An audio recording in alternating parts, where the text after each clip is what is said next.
bienvenue dans une expérience unique et troublante. Aujourd'hui, nous allons vous plonger au cœur de la pire prison du monde, où l'espoir semble s'évanouir et où la survie est le mot d'ordre. Située au Salvador, cette prison est devenue célèbre pour ses conditions de vie inhumaines. Avec des murs qui semblent raconter des histoires de désespoir, elle accueille des milliers de détenus dans des espaces surpeuplés. Il est indéniable que nulle part au monde il n'est agréable d'être en prison, mais si vous vous trouvez au Seco au Salvador, cela ressemble à une véritable descente en enfer. En effet, cette prison est souvent considérée comme la pire du monde. Pour comprendre les raisons de cette réputation, nous allons vous plonger dans une journée typique au Seco. Le Seco, ou Centro de Confinamiento del Terrorismo, est une immense prison de haute sécurité qui abrite uniquement les criminels les plus impitoyables et dangereux du Salvador. Cela revêt une signification particulière, car jusqu'à récemment, le Salvador était réputé pour avoir le taux de meurtre le plus élevé au monde, avec plus de 80 homicides pour 100 000 habitants chaque année. La violence dans les rues était incontrôlable, et les gangs commettaient des dizaines d'exécutions quotidiennes. Face à cette situation alarmante, le gouvernement salvadorien a finalement décidé d'agir et a ouvert le Seco en 2021.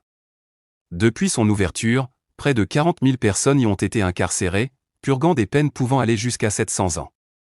Pour la majorité d'entre elles, il est peu probable qu'elles ne retrouvent jamais la liberté. La vie quotidienne dans cette prison de haute sécurité représente un véritable cauchemar sans fin.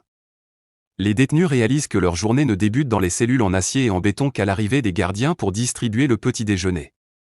Par ailleurs, un médecin passe également le matin pour administrer des médicaments aux prisonniers malades.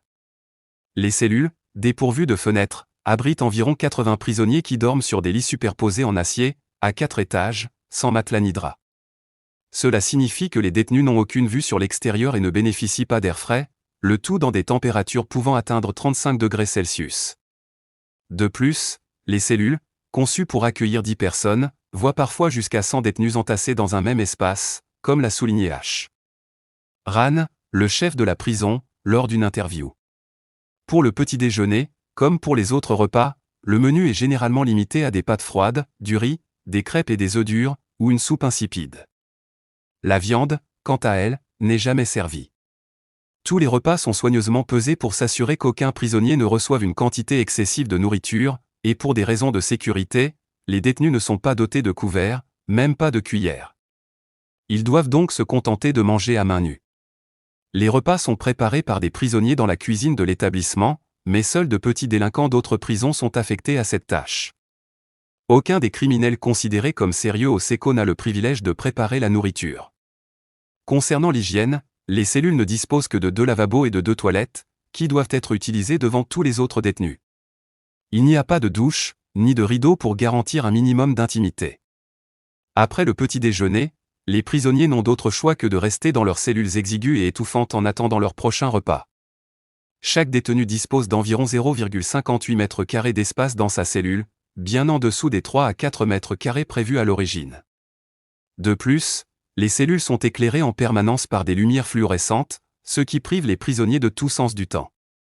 Il n'y a ni horloge, ni radio, ni télévision pour les divertir, et les seules lectures disponibles se limitent à 2 Bibles, comme l'exige la loi. Le site du Seco s'étend sur 166 hectares, ce qui le rend plus grand que 32 terrains de football. Il est entouré de 2 clôtures électriques, de murs en béton immenses et de 19 postes d'observation. Bien que la prison soit vaste, les détenus passent presque toute leur journée entassés dans un espace restreint. Ils ne sont autorisés à sortir de leur cellule sans fenêtre que 30 minutes par jour pour faire de l'exercice sur un tapis de course. Lors de ces sorties, ils sont regroupés et menottés aux mains et aux chevilles. L'accès aux activités sportives est très limité, et l'utilisation de tout type d'équipement d'exercice, comme des haltères, est interdite par crainte que les prisonniers ne se blessent. Si vous pensez que toutes ces mesures font du Seco un lieu sans violence entre détenus, vous vous trompez. Des bagarres éclatent presque tous les jours, et même sans armes, elles peuvent s'avérer extrêmement dangereuses. C'est pourquoi 600 soldats lourdement armés et 250 policiers sont affectés à la surveillance des prisonniers du SEO. Ces agents ne se montrent pas particulièrement minutieux ou respectueux envers les détenus.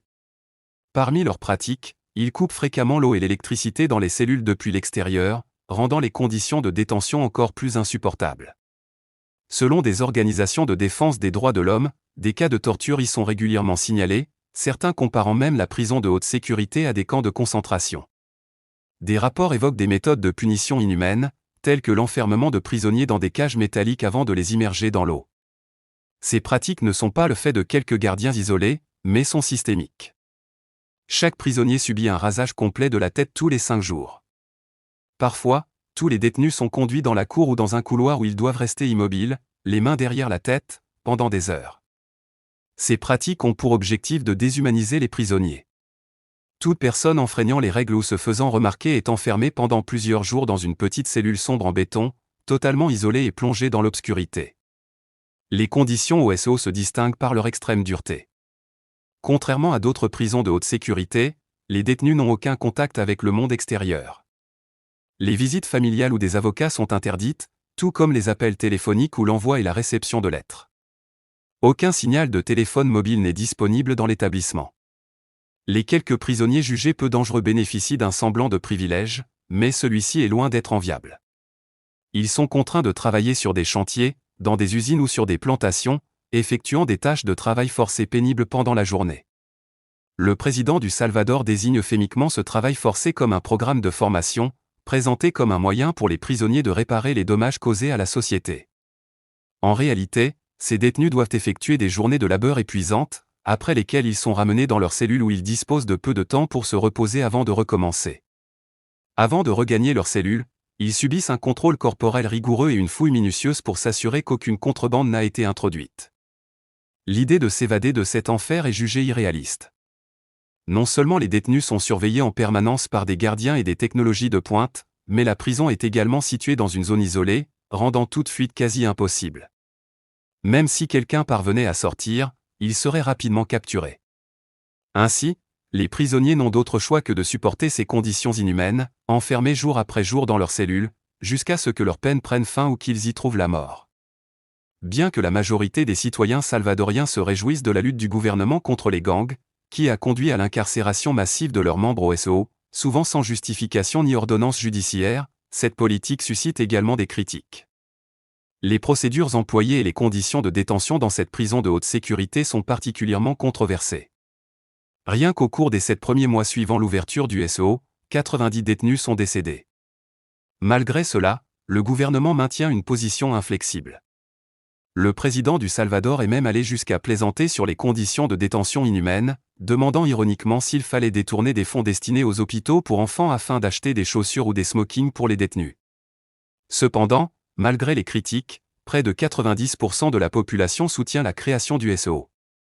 Cette approbation s'explique en grande partie par la baisse spectaculaire des homicides, qui ont chuté de près de 60% en un an depuis le début des incarcérations massives. Ainsi, bien que controversée, l'approche répressive semble produire certains résultats concrets. Cette journée dans la pire prison du monde n'est qu'un aperçu d'une réalité sombre et complexe. Derrière ces murs se cachent des histoires de souffrance, de résilience et parfois de rédemption. Il est essentiel de rappeler que chaque détenu est avant tout un être humain, et qu'il est possible de réformer ce système. Merci de nous avoir accompagnés dans cette exploration. N'oubliez pas de liker, de vous abonner et de partager cette vidéo.